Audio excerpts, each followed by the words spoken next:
केंद्र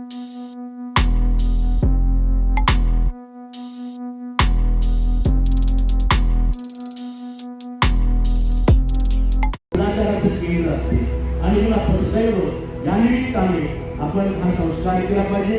मुला मुलींवर संस्कार टाकून आपलं जीवन घडवण्याचा प्रयत्न केला पाहिजे.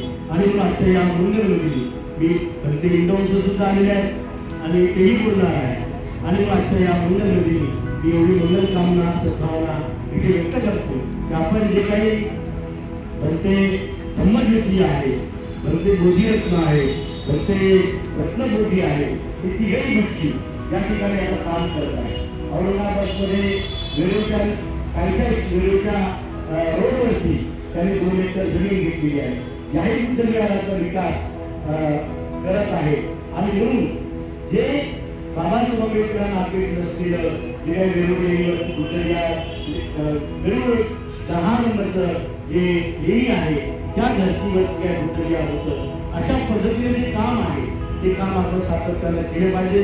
आणि म्हणजे ब्रह्म ज्योती सुद्धा इथे वेगवेगळ्या निमित्ताने जे देश विदेशातील लोकांना निमंत्रित करून देश विदेशातील लोकांना इथून श्रीलंकेमध्ये घेऊन जाऊन थायलंडमध्ये घेऊन जाऊन लोकांच्या मनामध्ये धम्म जागृत काम करत आहे. हे काम आपण सातत्यानं अतिशय श्रद्धापूर्वक आपण अधिक बळ दिलं पाहिजे, पाठबळ दिलं पाहिजे. त्यांच्या धम्माचं काम ते तिथे करत आहे. त्यानिमित्तानं आपण सर्वांनी श्रद्धापूर्वक वेळोवेळी त्यांना तन्मधनानं सहकार्य केलं पाहिजे. एवढीच अपेक्षा या ठिकाणी व्यक्त करतो आणि हे छोटंसं माझं धर्मप्रवचन मी इथे समाप्त करतो.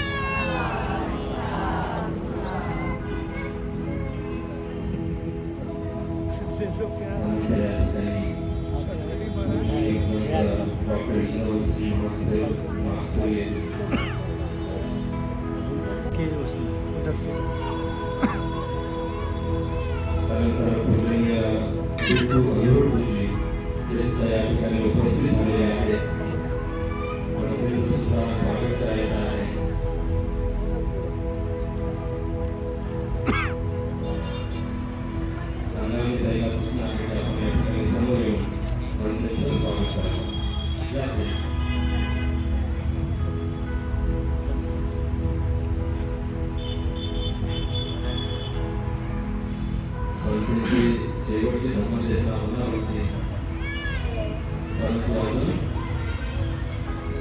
आपल्याला 10 मिनिटं धर्मश्रवण करायची संधी मिळालेली आहे. एक दिवस आपण थोडंसं जेवण केलं काही हरकत नाही, कारण फक्त वर्षातून एकदाच आपल्याला क्षण प्राप्त होतं. मंदिरी पण आलेले आहेत. पूजनीय भगवंत डॉक्टर इंदमनसिंहजी महादेव यांच्याविषयी सांगायचं झालं तर ते नेपाळचे आहेत. आपल्या डॉक्टर बाबासाहेब आंबेडकर मराठवाडा विद्यापीठामध्ये त्यांनी PhD पूर्ण केलेली आहे आणि चांगल्या पद्धतीने धर्माचं आचरण करत असतात. त्याचबरोबर धर्माचं मार्गदर्शन यथोचितपणे लोकांना उपदेशित करत असतात. पूजनीय मंत्रींना सूचना आहे की आपण 10 मिनिटापर्यंत या ठिकाणी सर्वांना मार्गदर्शन करावं अशी मंत्रींना विनंती आहे.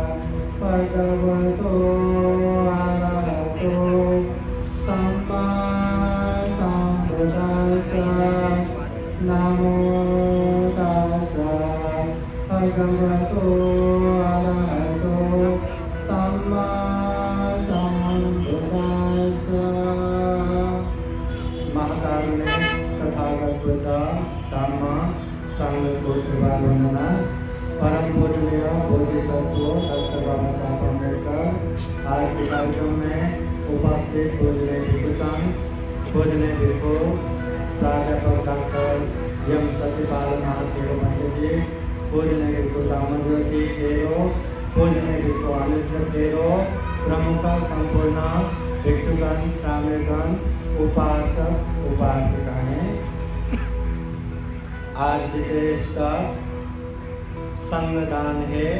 पूजनीय भिक्षु संघ को अपने अनाथ केंद्र जयपुर बिहार में निमंत्रित करते हुए ये संगदान दे रहे हैं। और संगदान कितना महान है, अभी पूजनीय भिक्षु सत्यपाल महादेव पंडित जी धर्म कृष्णा दे दिए। महाकारुणिक तथागत बुद्ध कहते हैं, भविष्य में ऐसे भिक्षु लोग भी होंगे जो कांसा वस्त्र का धागा अपने गले पे बांध के अपने आप को भिक्षु कहेगा। वो कांसा वस्त्र का धागा अपने कानों पे लगा के भी अपने आप को भिक्षु कहेगा। सारा अपना परिवार रहेगा, पूजा के समय में भिक्षु बन के पूजा करेगा। उन समय में भी ऐसे भिक्षुओं को जो दुस्सील है, ऐसे दुस्सील भिक्षुओं को निमंत्रित करते हुए संगदान देंगे तो वो संगदान का भी महान पुण्य लगता है। तथागत बुद्ध कहते हैं, संगदान के सामने कभी व्यक्तिगत दान का प्रशंसा नहीं करते। इसलिए आज विशेष दिन है, पवित्र दिन है, पूजनीय भिक्षु संघ हमें प्राप्त हुआ है और ये भिक्षु संघ को संगदान दे रहे हैं। तर मला स्वर्गामध्ये बोलायचं, इसलिए ज़्यादा बातें न करते हुए उदाहरण के साथ आप लोगों को समझाता हूँ। एक समय तथागत बुद्ध धम्म प्रचार प्रसार करते हुए एक गांव में पहुँचते हैं। वहाँ ढेर सारे लोग जमा होते हैं और जमा हुए लोगों में ही कुछ लोग पूछते हैं, ओ भगवान, हमने आपके विषय में सुना है, आप बुद्ध है, तथागत है, सम्यक संबुद्ध है, और ये भी सुना है आपके उपदेश सुनने के बाद एक तरह से मन में वैराग्य उत्पन्न होता है कि जीवन दुख ही दुख से भरपूर है, तो ऐसे जीवन में घर गृहस्थ में रह के क्या करूं? चलो मैं भी भिक्षु बनता हूँ, मैं भी भिक्षु नहीं बनता हूँ। ओ भगवान, हम आपसे प्रार्थना करते हैं, हमें परिवार भी चाहिए, संपत्ति भी चाहिए, समाज भी चाहिए, इसलिए घर परिवार में रह के भी सुख शांत पूर्वक रह सके, ऐसा उपदेश दीजिए। उस समय तथागत बुद्ध ने ठीक है कहते हुए उन लोगों को ही प्रश्न करते हैं कि हे उपासक उपासिकाएं, बताओ इस गांव में क्या किसी को मारने वाला, दुख देने वाला है क्या? सब लोग कहते हैं भगवान बहुत सारा है। बुद्ध पूछते हैं, क्या ऐसे दुख देने वाले, मारने वाला पसंद है क्या? सब लोग कहते हैं ना बनते ना, हमें पसंद नहीं है। फिर बुद्ध कहते हैं, अगर ऐसे मारने वाला, दुख देने वाला पसंद नहीं है तो खुद ऐसे काम करते हैं कि नहीं? तो सब लोग एक दूसरे का चेहरा देख के नीचे झुक के बैठते हैं। तो बुद्ध कहते हैं, हिंसा करने वाला, मारने वाला हमें पसंद नहीं है, हम ऐसा काम करेंगे तो हमें भी कोई पसंद नहीं करेगा, इसलिए हिंसा मत करो, दुख मत दो। फिर बुद्ध पूछते हैं, चोरी करने वाला है क्या? ओ भगवान बहुत है। व्यभिचार करने वाला है क्या? हे भगवान बहुत है। झूठ बोलने वाला है क्या? ओ भगवान बहुत है। नशा पता सेवन करने वाला है क्या? हाँ ऐसे लोग भी बहुत है। तो बुद्ध पूछते हैं, ऐसे लोग पसंद है क्या? चोर पसंद है, व्यभिचारी पसंद है, झूठ बोलने वाला पसंद है, नशा पता सेवन करने वाला पसंद है? सब लोग कहते हैं भगवान पसंद नहीं है।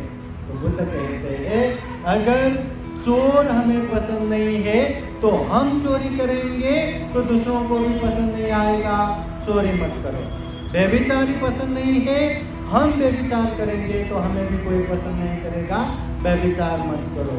झूठ बोलने वाला पसंद नहीं है तो हम झूठ बोलेंगे तो हमें भी कोई पसंद नहीं करेगा, इसलिए झूठ भी मत बोलो, नशा पता सेवन करने वाला पसंद नहीं है, तो हम नशा पता सेवन करेंगे तो हमें भी कोई पसंद नहीं करेगा, इसलिए नशा पता सेवन मत करो।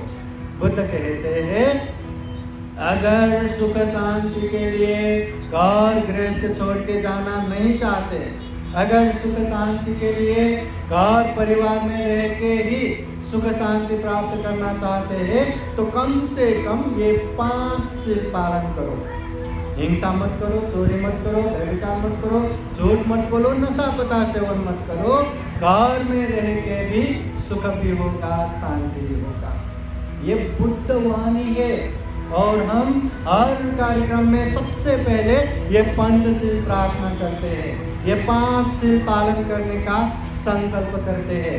यकीन मानिए अगर हम ये 5 शील अच्छे से पालन करेंगे तो ये जीवन में सुख भी होगा, शांति भी होगा। ये बुद्ध वाणी है। बुद्ध ने जो धर्म का उपदेश दिया, जीवन में आने वाले हर तकलीफ, हर मुसीबत का, हर समस्या का समाधान है। जीवन में सुख शांति प्राप्त करने का मूल कारक तत्व है। जितने भी दुख है वो दुखों से मुक्त होने का उपाय, मार्ग ये धम्म है। इसलिए तथागत बुद्ध जो धम्म कहते हैं ना, वो केवल सुनने से कुछ नहीं होता। बुद्ध कहते हैं सुनाथ धारेथ चराथ धम्म। सबसे पहले सुनो, सुने हुए चीज को धारण करो और उसको चिंतन मनन करो। अच्छा लगे तो उसको तुरंत पालन करो। ऐसा नहीं होना चाहिए कि ये धम्म तो अच्छा है पर अभी समय नहीं है, बुढ़ापे में पालन करूंगा, रिटायर्ड लाइफ में पालन करूंगा। ऐसा नहीं, अच्छा है तो पालन करना चाहिए। अगर समझ में नहीं आ रहा है या बुरा है तो उससे दूर रहना चाहिए। ये बुद्ध के धम्म है। इसलिए बुद्ध जो भी धम्म का उपदेश देते हैं, परियति, प्रतिपत्ति, प्रतिवेद। परियति सबसे पहले अच्छे धम्म का ज्ञान दो। प्रतिपत्ति अच्छे धम्म का अभ्यास करो। प्रतिवेद अच्छे धम्म को जान के अच्छे से अभ्यास करेंगे, पालन करेंगे तो उसका अच्छा परिणाम भी आएगा। जीवन में सुख शांति आएगा। दुख मुक्ति का जो मार्ग फल श्रोतापत्ति, सकितागामी, अनागामी अरहत फल भी प्राप्त होगा। इसलिए ये धम्म केवल टाइम पास नहीं है, केवल ऐसे ही मनोरंजन करने वाला धम्म नहीं है कि जीवन भर ये धम्म में लगा उसके बाद क्या हुआ, ऐसा वाला नहीं है। ये दुख और दुख मुक्ति का धम्म है। इसलिए बुद्ध ने ये ज़्यादा चमत्कार, ज़्यादा तड़क भड़क, ज़्यादा अंधविश्वास, ज़्यादा कर्म कांड ऐसे में जोर नहीं दिया। भक्ति मार्ग में जोर नहीं दिया, ज्ञान मार्ग में जोर दिया। एक बार तथागत बुद्ध ऐसे उपदेश दे रहे थे तो एक भिक्षु उठ के बुद्ध से पूछता है कि ओ भगवान, ये संसार का उत्पत्ति कब हुआ, ये संसार का विनाश कब होगा, ये प्राणियों का जन्म कहाँ से शुरू हुआ और कहाँ जाके खत्म होगा, इस तरह का प्रश्न करते हैं। फिर तथागत बुद्ध वो भिक्षु को जान के फिर उसी से प्रति प्रश्न करते हैं कि हे भिक्षु, एक चीज मैं तुमसे पूछता हूँ, अच्छे से समझ के बताओ। कोई एक भला इंसान एक जंगल के सुनसान राह पे चल रहा है, अचानक से कहीं से एक बाण आ गया, उसके छाती में लग गया, घाव हो गया, गिर गया, तड़पने लगा, खून बहने लगा। ऐसे समय में कोई एक भला इंसान ने उसको देखा, अरे इसको तो बाण लगा है, चोट पहुंचा है, अगर ये बाण निकाल के मलहम पट्टी नहीं लगाएंगे तो ये मर जाएगा। ऐसा सोच के वो जल्दी जल्दी वो बाण निकाल के मलहम पट्टी लगाने के लिए आगे जाते हैं। उस समय वो बाण से घायल हुए इंसान को ठहरो ठहरो ठहरो, ये बाण मत निकालो, पहले ये बताओ ये बाण आया तो कहाँ से आया, वे बाण किसने मारा, वो बाण मारने वाले वो इंसान का नाम क्या है, गोत्र क्या है, ठिकाना क्या है, उसका माँ है कि नहीं, पिता है कि नहीं, भाई है कि नहीं, बहन है कि नहीं, वो कौन से गांव में रहता है। ऐसे दुनिया भर के प्रश्न करके रहना चाहिए या पहले पान निकालना चाहिए? क्या करना चाहिए? तो वो भिक्षु भी बुद्ध को जवाब देते हैं, वो भगवान उस समय तो ये पान ही निकालना चाहिए, पान निकाले बिना अनेक अनेक प्रश्न करते रहेंगे तो वो जल्दी मर जाएगा, प्रश्न खत्म नहीं होगा। तो तथागत बुद्ध भी कहते हैं ये दुनिया में जरा जीर्ण मरण रूपी आग जल रहा है, न चाहते हुए भी हम बुढ़ापे की तरफ जा रहे, न चाहते हुए भी हम बीमार हो रहे, न चाहते हुए भी हम मरण की तरफ भाग रहे। इसलिए जितना हो सके उतना सबसे पहले जीवन में दुख है और दुख मुक्त मार्ग है उसमें चलना चाहिए। जीवन को सुख शांतमय बनाना चाहिए। ये दुनिया भर के चीजों में लग के हमारा कल्याण होने वाला नहीं है। ये संसार का उत्पत्ति क्या हुआ, कब हुआ, विनाश कब होगा, ये मालूम करके क्या होगा? क्या जीवन में दुख खत्म होगा? क्या जीवन में सुख शांति मिलेगा? क्या नहीं। इसलिए ये बुद्ध का उपदेश बहुत ही सरल है। अच्छे से जानो, अच्छे से पालन करो और उसका परिणाम भी अच्छा आना ही है, आएगा ही। इतना अच्छा ये बुद्ध वाणी है, ये बुद्ध का उपदेश है। इसलिए ये धम्म को ज़्यादा से ज़्यादा जानने के लिए, समझने के लिए और अंदर से महसूस करने के लिए हमें धम्म का उपदेश ज़्यादा से ज़्यादा सुनना है, धम्म की चर्चा ज़्यादा से ज़्यादा करना है और जो भी समझ में आए, जो भी अच्छा है उससे पालन भी करना है। अगर पालन नहीं करेंगे तो पूरा बुद्धवाणी त्रिपिटक भी कंठस्थ करके रखो, उसका कोई भी महत्व नहीं है, कोई भी मूल्य नहीं है। बुद्ध कहते हैं बहु पिचे सहितं भासमानो न तक्करो होती नरोपमतो। ज़्यादा से ज़्यादा धम्म की बातें जान के समझ के भी तद अनुसार आचरण नहीं करते तो उसका कोई भी फायदा नहीं है।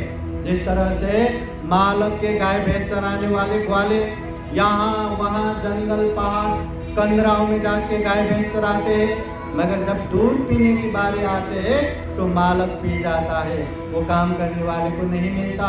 वैसे ही ज़्यादा धम्म की बातें समझ के अभ्यास नहीं करेंगे तो देख लेना उसके जीवन में ही सबसे ज़्यादा परेशानी रहता है, उसके जीवन में ही सबसे ज़्यादा चिड़चिड़ा और तकलीफ रहता है। इसलिए बुद्ध कहते हैं अपन दिशे सहितं भासमानो धम्मस्य होती अनुधम्मचारी। थोड़ा ही क्यों न हो धम्म को जानना है, समझना है और उसके हिसाब से पालन करना है। ऐसे लोगों को ही जीवन में सुख मिलेगा, शांति मिलेगा, अच्छा परिणाम आएगा और सही मायने में वही धार्मिक कहलाएगा।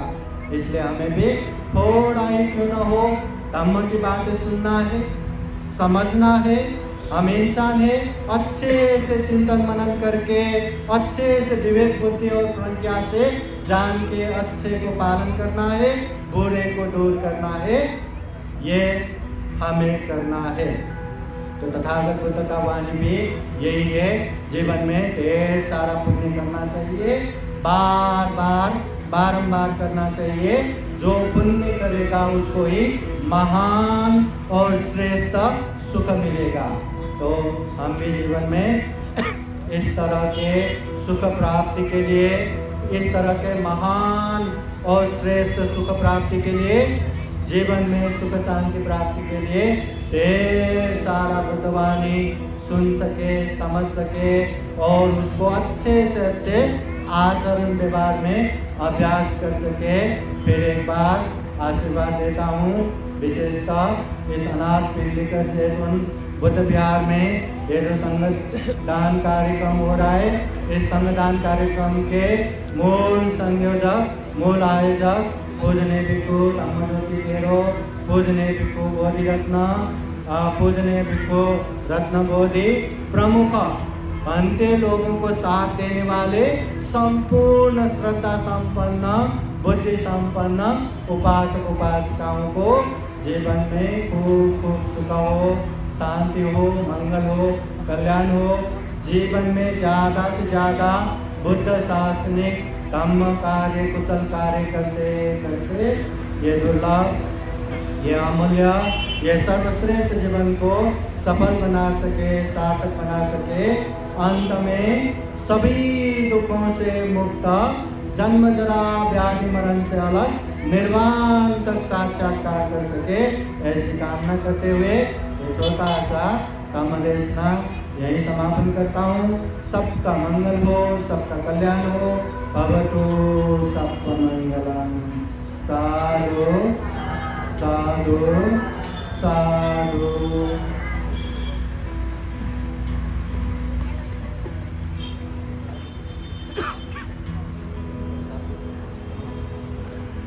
त्यानंतर या ठिकाणी भिक्खू संघाला दान दिलं जाईल. त्यानंतर या ठिकाणी भिक्खू संघातर्फे आपल्या सर्वांना आशीर्वाद दिला जाईल. डॉक्टर बाबासाहेब आंबेडकर जनशताब्दी महिला मंडळातर्फे आपल्या सर्वांना भोजनदान या ठिकाणी आहे, ते पण आपण सर्वांनी घ्यायचं आहे. आपण सर्वजण इथे आलात त्याबद्दल आपल्या सर्वांच्या प्रती या ठिकाणी मंगलकामना तथा भगवान बुद्धांच्या आशीर्वादाद्वारे या ठिकाणी व्यक्त होणार आहे. तत्पूर्वी मंदिराला सूचना आहे त्यांनी या ठिकाणी भिक्खू संघाला दान करावे.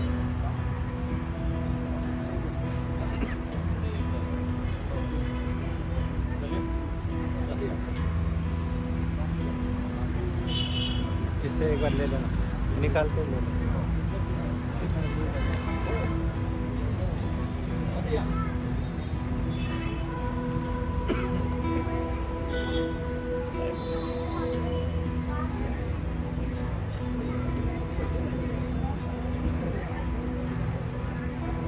या ठिकाणी भिक्खू संघाला रेशीम दान देण्यात येत आहे. भिक्खू संघाने त्याचा स्वीकार केला.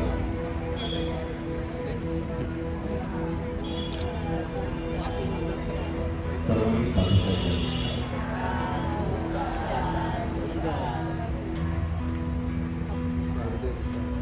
जर कोणी दान कर्म करत असेल आणि त्या दान कर्मामध्ये आपण साधुकार जरी दिला तर आपले तेवढंच पुण्यकर्म होत असते जेवढं दान करणारा व्यक्ती असतो.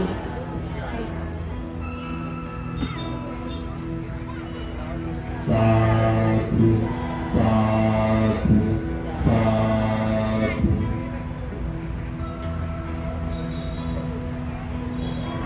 साधू साधू साधू.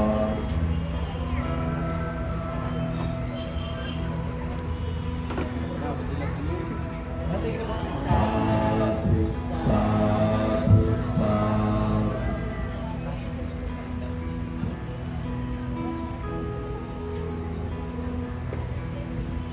साधू साधू साधू.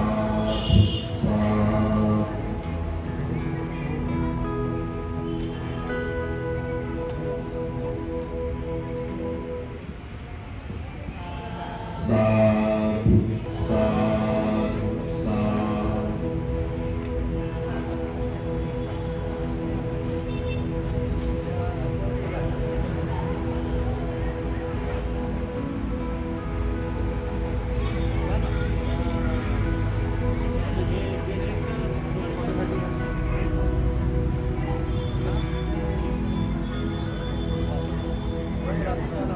साधू साधू.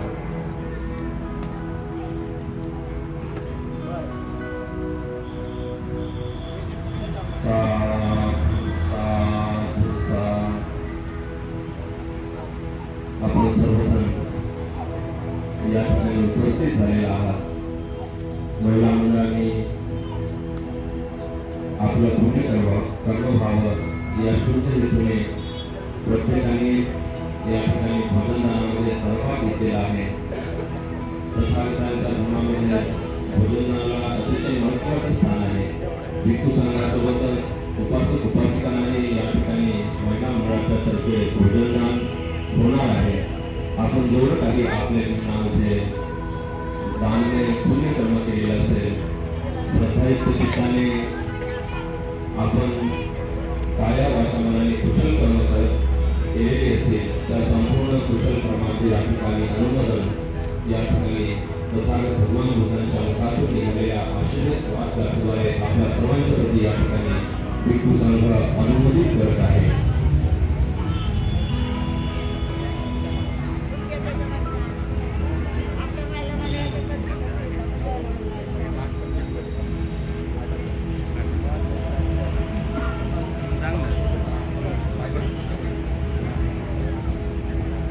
पूजनीय भिक्खु संघ आप लोगों को आशीर्वाद देते हैं.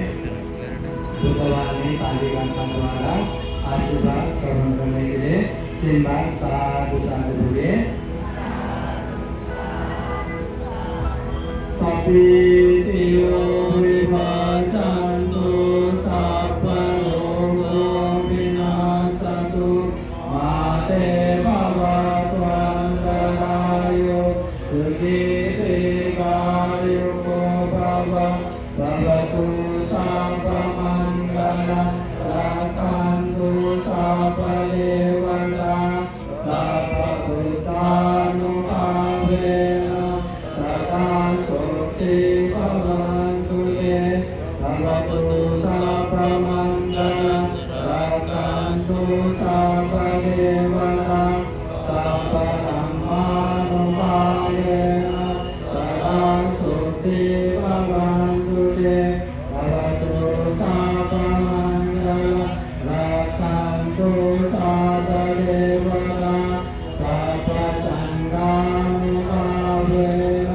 सदा सुखी भवन्तु ये वेचितं पातितं कुर्यां कृपमेव समेदतु सापे पुरेन्तु चेतसङ्कल्पा तन्तो अन्नशोयता आयु आरोग्य सम्पत्ति सकसम्पत्तिमेव च ततो निर्वाण सम्पत्ति निमिनाते समेततु.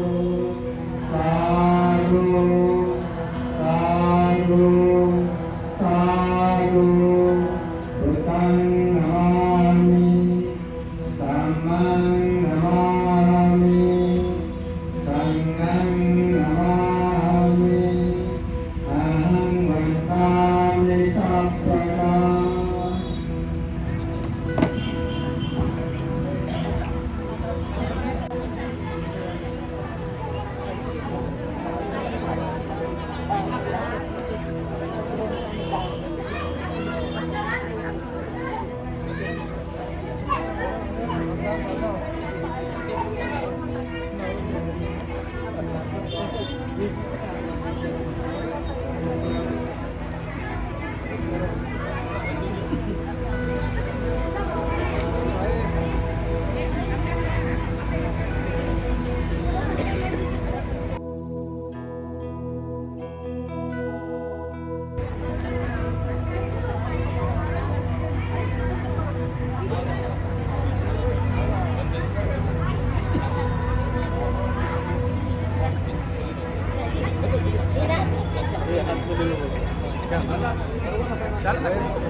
सबका चेहरा चेहरा आए उस तरह से अंदर जाके लेना.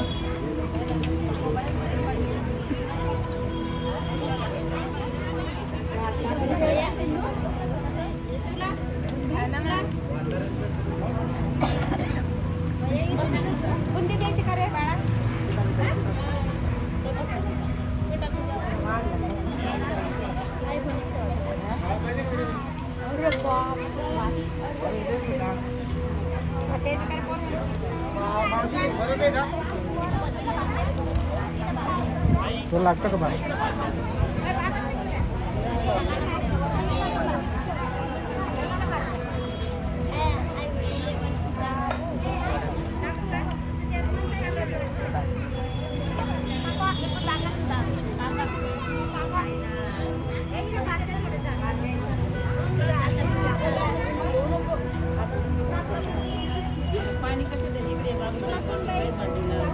साडीला हे करशील बाबा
तुम्हाला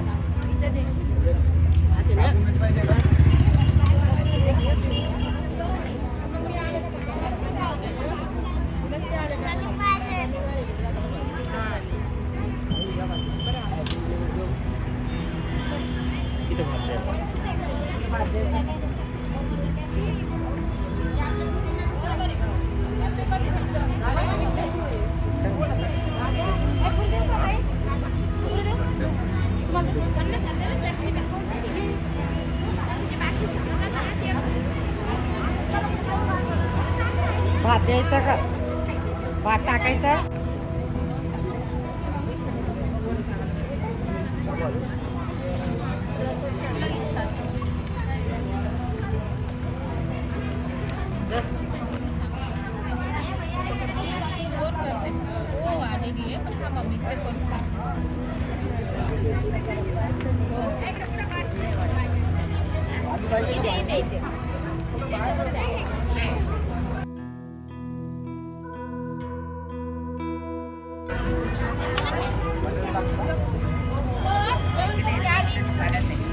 आपलं पडेल भैया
बुद्धं नमामि। बुद्ध को नमन करता हूँ। धम्मं नमामि। धम्म को नमन करता हूँ।